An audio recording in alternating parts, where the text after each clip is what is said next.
আজকে আমরা জানব কিভাবে এই লকডাউনের পরিস্থিতিতে অর্থাৎ কোভিড-19 সারা বিশ্বব্যাপী তথা ভারতবর্ষে ছড়িয়ে পড়েছে। ছাত্রছাত্রীরা এখন স্কুল কলেজ ইউনিভার্সিটি যেতে পারছে না, বিভিন্ন কোচিং সেন্টারে তারা যে কোচিং নিতে সেটা নিতে পারছে না। এই পরিস্থিতিতে তারা কিভাবে নেট, সেট, জিআরএফ এর প্রস্তুতি নেবে সেই সম্পর্কে আমরা আলোচনা করব। একটা কথা মনে রাখতে হবে, সময় কারোর জন্য থেমে নেই, তাই আমরা সময়ের গুরুত্ব দেব, সময়টাকে নষ্ট না করে ঘরে পড়াশোনা শুরু করব। বর্তমান পরিস্থিতিতে নেট, সেট, জিআরএফ এর যে চিন্তা ভাবনা ছিল, যে সিস্টেমে পরীক্ষা হতো, সে সমস্ত কিছু 2018 সালের ডিসেম্বর থেকে অনেকটা পাল্টে গেছে। আগে সিবিএসসি নিত পরীক্ষাটা, এখন এনটি ন্যাশনাল টেস্টিং এজেন্সির মাধ্যমে পরীক্ষা নেওয়া হচ্ছে 2018 ডিসেম্বর থেকে।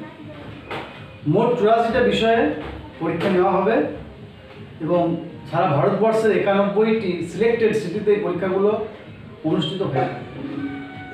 আর এর জন্য সকলে আমরা জানি যে যোগ্যতা যে কোনো রেকগনাইজড ইউনিভার্সিটি থেকে মাস্টার ডিগ্রিতে 55% পেতে হবে। তবে রিজার্ভ ক্যাটাগরি যারা আছে তারা 50% পেলেই এই নেট, সেট, জিআরএফে বসতে পারবে, অর্থাৎ তারা কলেজে লেকচারশিপের যোগ্য হিসেবে বিবেচিত হবে। সেট মানে হচ্ছে স্টেট লেভেল এলিজিবিলিটি টেস্ট, আর নেট মানে হচ্ছে ন্যাশনাল লেভেল এলিজিবিলিটি টেস্ট। সেটটা রাজ্য সরকার পরীক্ষা নিয়ে থাকবে আর নেটটা সারা ভারতবর্ষে বিভিন্ন কলেজে চাকরি পাবে। আর জিআরএফ হচ্ছে জুনিয়র রিসার্চ ফেলোশিপ, তবে এটা সবসময় দেওয়া যায় না, এটা 30 বছর বয়স যাদের পর্যন্ত দেওয়া যাবে। তবে রিজার্ভ ক্যাটাগরির মধ্যে ছাড় আছে, যেমন এসসি, এসটি, ফিমেল ক্যান্ডিডেটরা 35 ইয়ার্স, ওবিসিদের 33 ইয়ার্স। এই জিআরএফ পাস করলে একটা ভালো রকম স্টাইপেন্ড গভর্নমেন্ট থেকে পাওয়া যায়, সেই স্টাইপেন্ড নিয়ে এসে গবেষণা করতে পারে, পিএইচডি করতে পারবে। এই হলো প্রাথমিক স্টেপ। আমরা যারা জিআরএফ বা সেট, নেট দিতে চাই তাদের দুটো পেপারে পরীক্ষা দিতে হবে, একটা হচ্ছে ফার্স্ট পেপার, একটা হচ্ছে সেকেন্ড পেপার। ফার্স্ট পেপারটা সমস্ত ক্যাটাগরি সমস্ত সাবজেক্টের স্টুডেন্টদেরকে দিতে হয়, আর সেকেন্ড পেপারটা নিজ নিজ সাবজেক্ট অনুযায়ী পরীক্ষা দিতে হবে। তা বর্তমানে যে ফার্স্ট পেপার, সেই ফার্স্ট পেপার 100 নম্বর, মোট 50টি প্রশ্ন থাকবে। 50টি প্রশ্নেরই উত্তর দিতে হবে 2 নম্বর করে। আগে থাকতো 60টি প্রশ্ন, 50টি উত্তর দিতে হতো। বর্তমানে সে অতিরিক্ত প্রশ্ন আর থাকছে না। এই 60টি প্রশ্ন, এই 50টি প্রশ্ন যে আসবে, 10টি ইউনিট আছে। ফার্স্ট পেপারে আমাদের 10টি ইউনিট আছে। এই 10টি ইউনিট থেকে 50টি প্রশ্ন আসবে। প্রত্যেকটা ইউনিট থেকে 5টি করে প্রশ্ন আসবে। প্রত্যেকটা নাম্বারই, প্রত্যেকটা প্রশ্নই খুবই গুরুত্বপূর্ণ।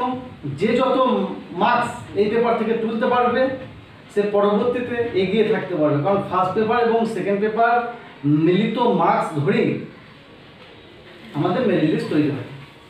তাই আমাদের ফার্স্ট পেপারে খুব গুরুত্ব দিতে হবে। বেশ কয়েকটি বই কিনে যদি ঠিকমতো পড়া যায় এখন থেকে, ফার্স্ট পেপার আমরা সহজেই ওভারকাম করতে পারব।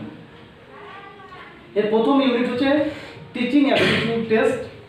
কীভাবে শিক্ষা দান করা হয় ছাত্রছাত্রীদের, কীভাবে শিক্ষা দেওয়া হবে, এর উপর নির্ভর করছে এই বিষয়টা। 2 নম্বর টপিক আছে রিসার্চ অ্যাপটিটিউড টেস্ট। শিক্ষার যে গবেষণামূলক দিকটা সেটা কিভাবে সম্পন্ন হবে, কিভাবে করা যাবে, এই সমস্ত বিষয় থেকে প্রশ্নগুলো আসবে। 3 নম্বর টপিক হচ্ছে কম্প্রিহেনশন, যেটা আমরা 9, 10, 8, ক্লাস 12-এ দেখেছি, যেটাকে আমরা বলতাম আনসিন। ঠিক সেই ধরনের একটা কম্প্রিহেনশন, বোধ পরীক্ষণ। তবে সেই আনসিনের থেকে একটু এটা আলাদা, কারণ আমরা যেহেতু উঁচু ক্লাসের পরীক্ষার জন্য প্রস্তুতি নিচ্ছি, তাই এটা একটু জটিল টাইপের হবে। ভাবগুলো ঠিক বুঝতে হবে, কি বলতে চাইছে সাবজেক্টটা, সেই ম্যাটারটা না বুঝে অ্যান্সার করতে হবে। 4 নম্বর হচ্ছে কমিউনিকেশন। এই কমিউনিকেশনটা হচ্ছে কী ধরনের কমিউনিকেশন? এটা আমাদের কোনো বাস ট্রেন কমিউনিকেশন নয়, এটা হচ্ছে ক্লাসে পড়ানোর যে কমিউনিকেশন। স্টুডেন্ট টিচার কীভাবে কমিউনিকেশন করবে, কীভাবে পড়াশোনাটা চালিয়ে যাবে, ছাত্রছাত্রী বুঝতে পারবে, একে অপরের সহযোগিতায় এই কমিউনিকেশন সিস্টেমটাকে জানতে হবে। 5 নম্বর টপিক হচ্ছে mathematical reasoning and aptitude test. Mathematical reasoning এটা হচ্ছে বিভিন্ন সিরিজ থাকবে, ক্যালেন্ডার থাকবে, পাটিগণিতের অঙ্ক থাকবে। মোটামুটি ক্লাস 10 পর্যন্ত আমাদের পাটিগণিতের অঙ্কটা যদি জানা থাকে, এই চ্যাপ্টার থেকে রিজনিংয়ের প্রশ্নগুলো একদম খুব সহজেই উত্তর করা যাবে। 6 নম্বর টপিক হচ্ছে লজিক্যাল রিজনিং। খুব ভেরি ভেরি ইম্পর্টেন্ট চ্যাপ্টার। প্রত্যেকটা চ্যাপ্টারই ইম্পর্টেন্ট, কারণ প্রত্যেকটা চ্যাপ্টার থেকেই তো 5টা করে প্রশ্ন আসবে। তবে এটা খুব সহজ, লজিক্যাল। একটু লজিক বুঝতে পারলে, একটু যুক্তি বুঝতে পারলে, একটু মাথা ঠিক রাখলে এখানে 5টা প্রশ্নের 5টাই অ্যান্সার দেওয়া যাবে, এখানে 10 পাওয়া যাবে। এটা একটু দেখে নিতে হবে ভালো করে। ডাটা ইন্টারপ্রিটেশন, এটা তথ্য দেওয়া থাকবে, বিভিন্ন সাল ওয়াইজ করা যেতে পারে। গ্রাফিক্যাল থাকে, পাই চার্ট থাকে, টেবিল চার্ট থাকে, বার চার্ট থাকে। সাধারণত এই ধরনের 4 প্রকার পড়ে থাকে। খুবই সোজা, 2-4 বার প্র্যাকটিস করলেই অটোমেটিক এসে যাবে। তবে হ্যাঁ, ম্যাথের একটু জ্ঞান থাকতে হবে। তার মানে এই নয় যে অনার্স লেভেলে ম্যাথের জ্ঞান আমি বলছি। ক্লাস 8, 9, 10 পর্যন্ত যারা পাটিগণিত খুব ভালোভাবে জানে তারা পারবে অবশ্যই। তাহলে কি যারা জানে তারা পারবে না? হ্যাঁ, তারাও পারবে। আস্তে আস্তে এটাকে অনুশীলন করতে হবে। অনুশীলন করতে করতে খুব শীঘ্রই হয়ে যাবে।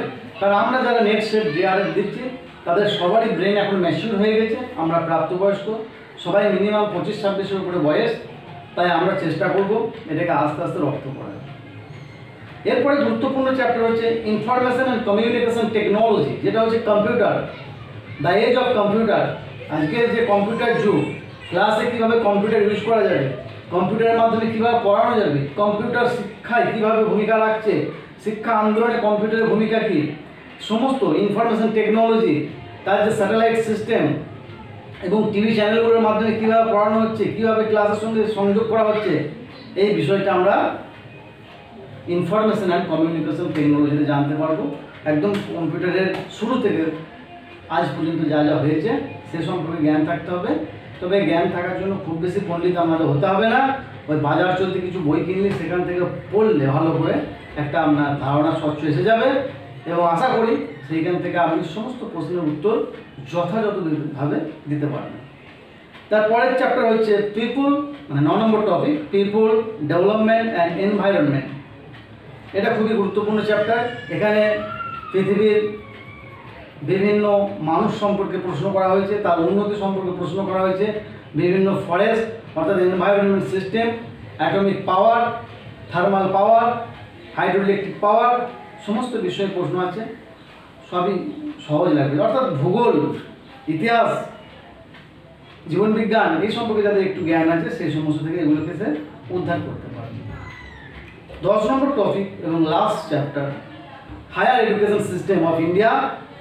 এই হায়ার এডুকেশন সিস্টেমটা হচ্ছে যে ভারতবর্ষের শিক্ষা ব্যবস্থা একদম বৈদিক যুগ থেকে শুরু করে আজ পর্যন্ত কোন পর্যায়ে আছে এবং কীভাবে এই এডুকেশন সিস্টেমটা চালু হয়েছে, ধাপে ধাপে যেটা উত্তরণ হয়েছে, এক ধাপ থেকে আরেক ধাপ পেরিয়েছে, সেই আমরা প্রাচীন যুগে দেখতে পাই। বৈদিক যুগে আশ্রমিক পদ্ধতিতে পড়াশোনা, গুরুগৃহে পড়াশোনা।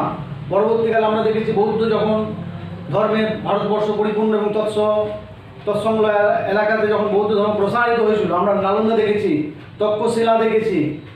এই সমস্ত ইউনিভার্সিটিগুলো যে কী ভূমিকা পালন করেছিল সে সমস্ত এই চ্যাপ্টারে পাওয়া যায়।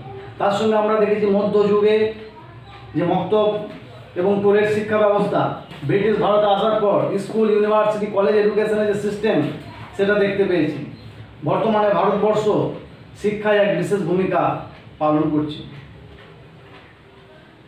সেই সম্পর্কিত আলোচনা এই হায়ার এডুকেশনে পাবো। হায়ার এডুকেশন আর আমরা পাবো ইন্ডিয়ান পলিটিক্স, যে ব্যাপারটা আছে পলিটিক্যাল সায়েন্স থেকে এসছে, সেই ভারতবর্ষের লোকসভা, সুপ্রিম কোর্ট,